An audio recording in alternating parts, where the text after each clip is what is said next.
यहाँ उपस्थित हैं। मुझे बताते हुए अत्यंत हर्ष हो रहा है कि वो हमारी संस्था के एक छात्र रहे हैं और आज एल्यूमिनाई सदस्य के रूप में यहाँ उपस्थित हैं, जो कि सबसे वरिष्ठतम सदस्य हैं। उनके लिए जोरदार तालियां। परमादरणीय श्री परमानंद गवेल सर, उप संचालक हमारे डायरेक्टरेट में पदस्थ हैं। मैं बिहाफ ऑफ प्राचार्य संस्था परिवार की तरफ से उनका जोरदार तालियों से अभिवादन करता हूँ। और जो हमारे एल्यूमिनी मीट के लिए एसोसिएशन के लिए जुड़ने वाले छात्र हैं, जो हमारे भूतपूर्व हैं, उन सभी को फिर मैं अपने संस्था परिवार की तरफ से तहे दिल से उनका अभिवादन करता हूं कि वो इस क्रम को आगे बढ़ाएं। जोरदार तालियों से अभिवादन करिए। अब कहते हैं, तारों में अकेला चांद जगमगाता है, तारों में अकेला चांद जगमगाता है, मुसीबत में अकेला इंसान ही डगमगाता है। कांटों से मत घबराना मेरे दोस्त, क्योंकि कांटों में ये गुलाब मुस्कुराता है, ये गुलाब मुस्कुराता है। प्राचार्य महोदय के निर्देशन में एल्यूमिनी का गठन हुआ है। ये बड़ा सौभाग्य की बात है कि आप लोगों के बीच मुझे आने का अवसर हुआ।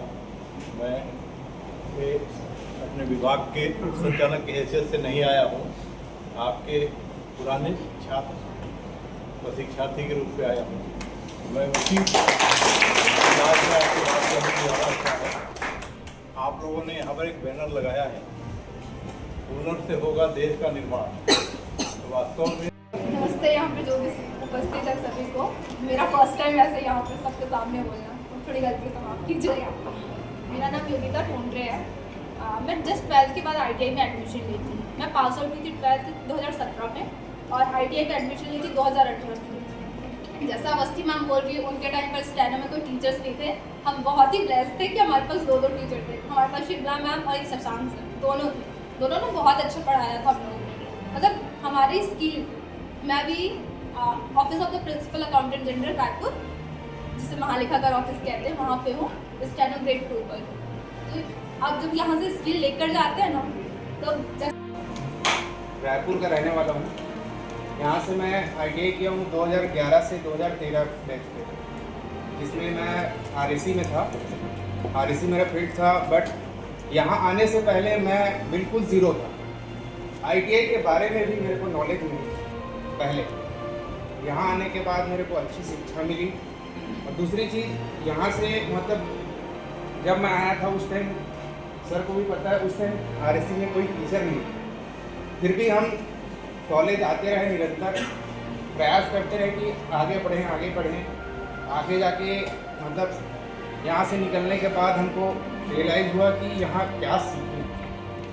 प्रैक्टिकली नॉलेज यहाँ हुआ, प्लस एक चीज़ यहाँ का मतलब ये बेटर है ITI का कि अगर कोई भी आप हाथ में हुनर लेके आ रहे हैं तो आप धोखा नहीं, आप BA कर लो, कुछ भी डिग्री और दूसरा डिग्री कर लो। नमस्कार, मेरा नाम अनीता अवस्थी है और मैं अभी प्रेजेंट में PWD विभाग में निधि सहायक के पद पर पदस्थ हूँ।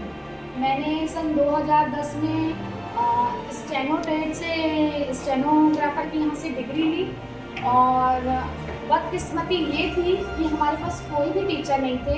6 मंथ हम बिल्कुल खाली बैठे थे।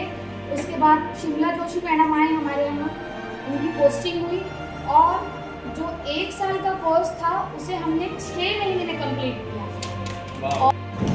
आप सभी को नमस्कार, मैं घनश्याम जौहरन रायपुर से। मैंने 2012 से 14 बैच में ITI किया यहाँ से। मेरे सर पवन सर हैं।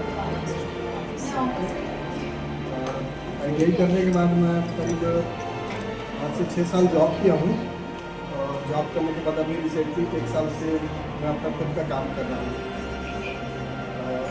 तो नमस्कार, मेरा नाम विनोद देवांगन है।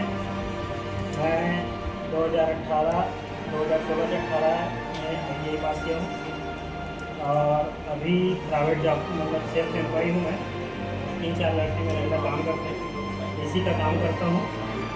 हाल रायपुर में मेरा काम चलता है और ITI के ज़रिए से ही मैं अभी के डेट में यहाँ पे खड़ा हूँ और सक्सेस हूँ। पहले मैं काम करता था, लेबर का काम करता था, अब ITI करके अच्छा काम कर रहा हूँ, अच्छा पैसा कर रहा हूँ। धन्यवाद। नाम लोकेश कुमार साहू है। मैं ITI 2012 से 2014 टंडन रेलवे किया हूँ और मैं अभी वर्तमान में WRS के पास में RSD है, वहाँ पॉइंट्स में रेलवे के चयन हुआ ये भी बताइए। मेरा ITI के बाद मैं 1 साल अप्रेंटिस ट्रेनिंग किया हूँ रेलवे से। तो रेलवे में 20% छूट देता है अप्रेंटिस वाले को, जो ITI करके अप्रेंटिस करते हैं, जिसका अधिकतम उम्र है 24 साल के अंतर्गत अपने को 24 साल के अंतर्गत अपने को अप्रेंटिस ट्रेनिंग करना पड़ता है। तो ट्रेनिंग करेंगे तो रेलवे के लिए 20% छूट देता है। 20% छूट पहले ऐसा था कि आपको मतलब नंबर में मतलब छूट मिलेगा, ऐसा था जैसे RRB फाइट करना ही पड़ता है कंपटीशन एग्जाम करके। लेकिन आज ITI के बाद अप्रेंटिस करने से मतलब अप्रेंटिस वाले जो रेलवे से अप्रेंटिस किए हैं उनको फिजिकली मतलब छूट मिलता है।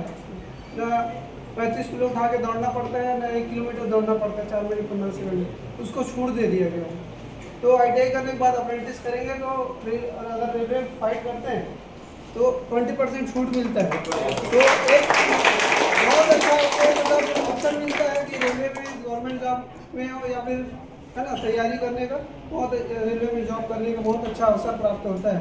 तो आप सभी भाइयों से निवेदन करता हूँ कि जो भी ITI किए हैं वो ITI करने के बाद अप्रेंटिस जरूर करें, जिससे आपको आगे और ये अप्रेंटिस करते हैं तो आप डबल स्किल्ड हो जाते हैं।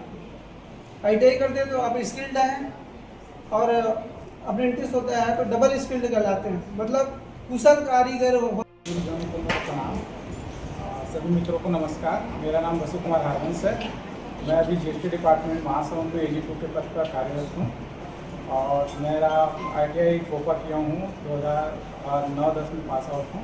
उसके जस्ट बाद मुझे जॉब मिल गई थी। तो इस आप सभी इससे नमस्कार, मैं भानु सिन्हा अमरपुर से हूँ। मैं पहले घर में सिलाई करती थी, लेकिन 2022 में यहाँ से ITI से सेविंग टेक्नोलॉजी थ्रेड से ITI पास की हूँ। उसके बाद मैं अभी माना के रायपुर में सिलाई प्रशिक्षक के पद पर कार्यरत हूँ।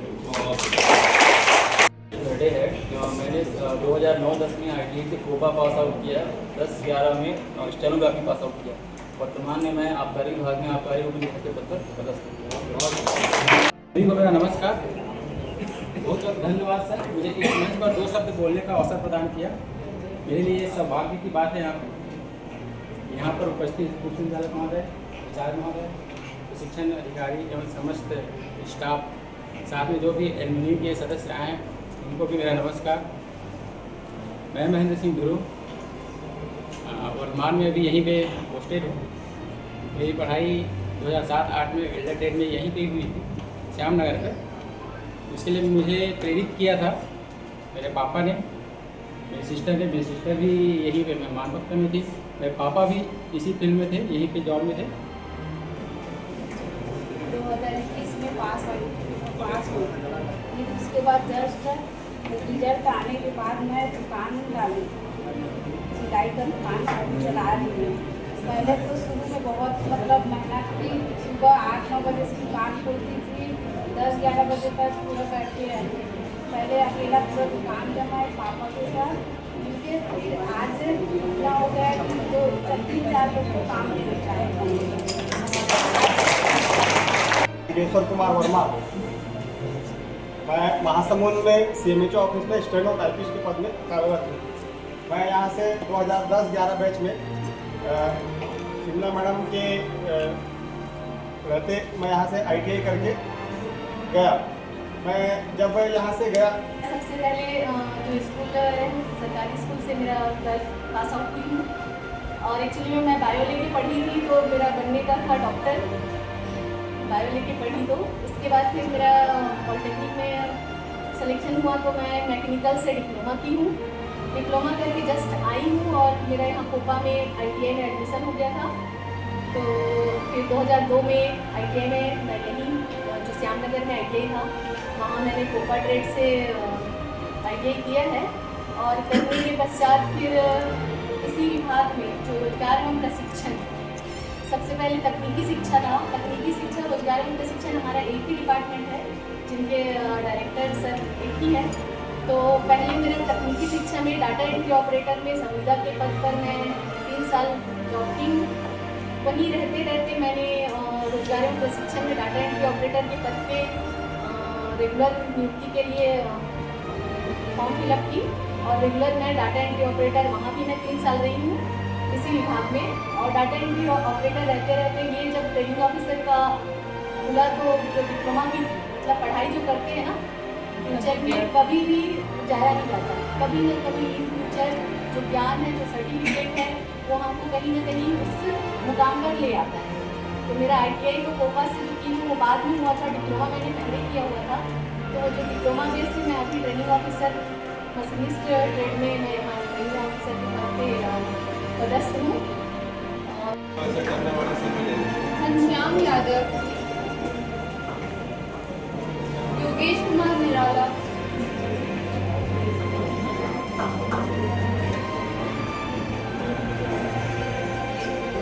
दानिश चंदन,